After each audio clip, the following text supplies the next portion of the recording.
Pria berkulit hitam ini ingin mencuri sebuah kalung senilai 20 juta. Namun saat di acara lelang, ia menawarkan harga sebesar 33 juta. Saat pihak penyelenggara melihat seluruh aset si pria itu, ternyata totalnya berjumlah ratusan juta. Mantap! Saat itu, seorang pria tua menawarkan harga sebesar 40 juta. Tak mau kalah, pria hitam itu segera menaikkan harganya menjadi 41 juta. Melihat semuanya terdiam, ia pun berkata lagi, "Tuan, nampaknya kamu sudah mencapai harga tertinggi. Atau memang acara lelang ini yang sedikit makan waktu? Mari hemat waktu, aku tawar sebesar 60 juta euro. Apa aku tidak salah dengar? Sungguh 60 juta kah? Ya, 60 juta euro. Kenapa pria hitam ini begitu kaya? Ternyata, demi mencuri kalung tersebut, ia pertama-tama memalsukan identitas dan seluruh asetnya. Lalu ia meminta temannya untuk membuat sebuah kalung tiruan. Dan untuk menambah kekuatannya, ia pun mengundang beberapa preman. Bilang kepada mereka bahwa mereka bisa mendapat uang banyak. Mereka tidak percaya. Ia pun segera memberitahu mereka rencana pencuriannya itu. Sebelumnya, ia sudah pernah masuk ke ruangan itu. Di sana sangat ketat penjagaannya. Siapapun tak terkecuali, harus melewati tahap pemeriksaan. Mendengar perkataannya, para sekongkolnya itu pun menyetujui rencananya. Dengan cepat, hari lelang pun tiba. Pria itu masuk ke acara lelang dengan berpura-pura menjadi orang kaya. Sedangkan temannya yang lain berpura-pura menjadi petugas kebersihan. Dan sisa 2 orang menjadi petugas keamanan. Temannya itu datang diam-diam ke ruang pengawas, mematikan semua CCTV yang ada. Setelah mengetahui semua sudah aman, pria hitam itu lalu beraksi dengan dalih ingin melihat kalung dari dekat. Tunggu.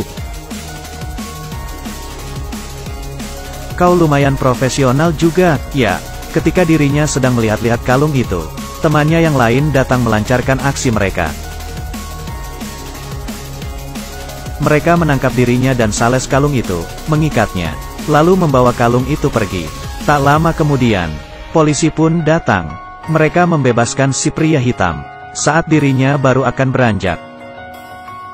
Jangan bergerak. Kau ingin cek pakaianku?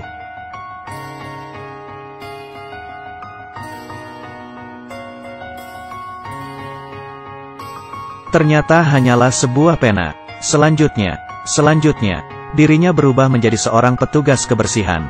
Ia pun mengambil kalung itu dari dalam tempat sampah. Ternyata saat ia sedang bertarung dengan temannya yang lain, ia mengambil kalung itu, membuang kalung yang asli ke dalam tempat sampah, dan melempar kalung yang palsu keluar. Ternyata, dirinya begitu menginginkan kalung ini, karena ia ingin menyelidiki kasus kematian ayahnya yang sebenarnya. Saat dirinya masih kecil, ayahnya pernah dipenjara karena kalung itu, dan ayahnya pun bunuh diri. Dan satu-satunya clue tentang kematian ayahnya ada di tangan sahabatnya saat dipenjara. Sebut saja si Kuat. Dan rencana selanjutnya adalah menyelinap masuk ke penjara, dan meluruskan semua kebenaran. Meski dirinya tidak bersalah, ia tetap harus pergi ke penjara, demi mengungkap kebenaran akan kematian ayahnya itu. Dengan dalih ingin mengunjungi kerabatnya, ia pun berhasil masuk ke penjara. Ia bertemu dengan pria hitam lainnya, namun pria itu berkata tidak mengenali dirinya. Ia pun memberitahu pria itu, bahwa ia bersedia menggantikan posisinya di penjara. Tentu saja pria itu tidak percaya. Belum lagi banyak petugas patroli yang berkeliling di luar. Ia pun melihat jam lalu berkata, petugas patroli baru saja ganti giliran. Pria itu pun segera memperlihatkan tangannya yang diborgol. Bagaimana ini? Ia pun memegang borgol itu, dan sekejap borgol itu berpindah ke tangannya. Ia memberitahu pria itu, jika kau berkhianat, kau akan habis. Aku bisa membantumu keluar, dan bisa memenjarakanmu kembali. Ia pun berhasil mendekam di penjara. Semua ia lakukan untuk bertemu dengan teman ayahnya, si Kuat. Setelah bertanya-tanya, ia mendapati bahwa si Kuat berada di ruang penjara nomor 241.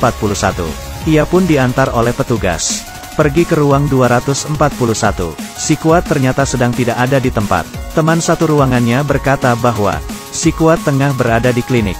Agar bisa pergi ke klinik, ia pun dengan sengaja cari ribut dengan 2 orang penjual narkoba. Nampaknya ia tidak ingin hidup. Setelah diobati, malamnya, ia pun berhasil bertemu dengan teman ayahnya. Si Kuat pun memberinya sebuah buku. Ia pun menelusuri buku itu dengan teliti, dan akhirnya menemukan clue yang ditinggalkan oleh ayahnya. Ternyata sebelum ajal menjemput, sang ayah menandai clue di buku itu dengan minuman soda. Ia pun segera menyambungkan semua clue tersebut. Aku difitnah bersalah.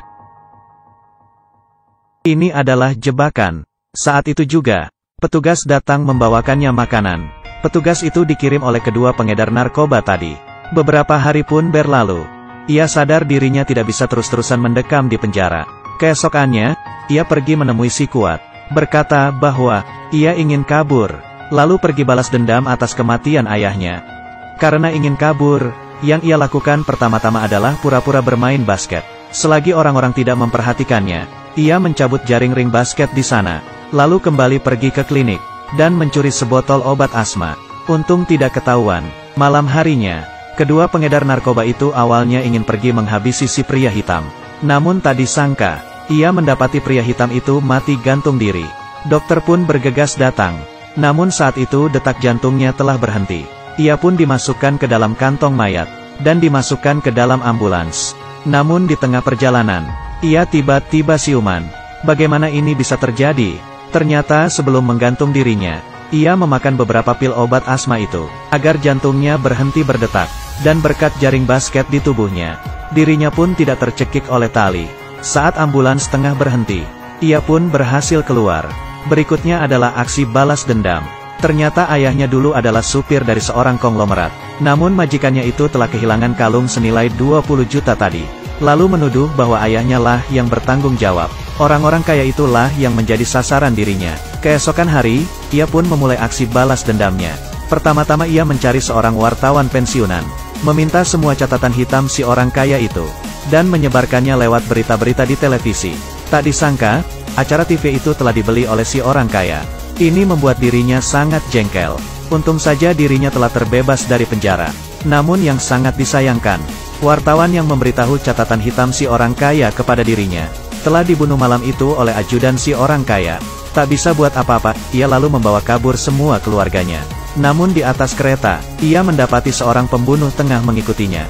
Lalu ia pun mengirim SMS kepada polisi yang tengah mengejarnya itu. Berkata bahwa dalam 10 menit dirinya akan tiba di stasiun. Menggunakan jaket berwarna krem. Kemudian, kereta pun tiba di stasiun. Ia berjalan di depan si pembunuh. Dan polisi pun menangkap si pembunuh yang menggunakan jaket berwarna krem. Dirinya juga sempat mencuri beberapa berlian dari kantong si pembunuh. Ia pun berhasil mengalihkan tuduhan kepada pembunuh keparat itu.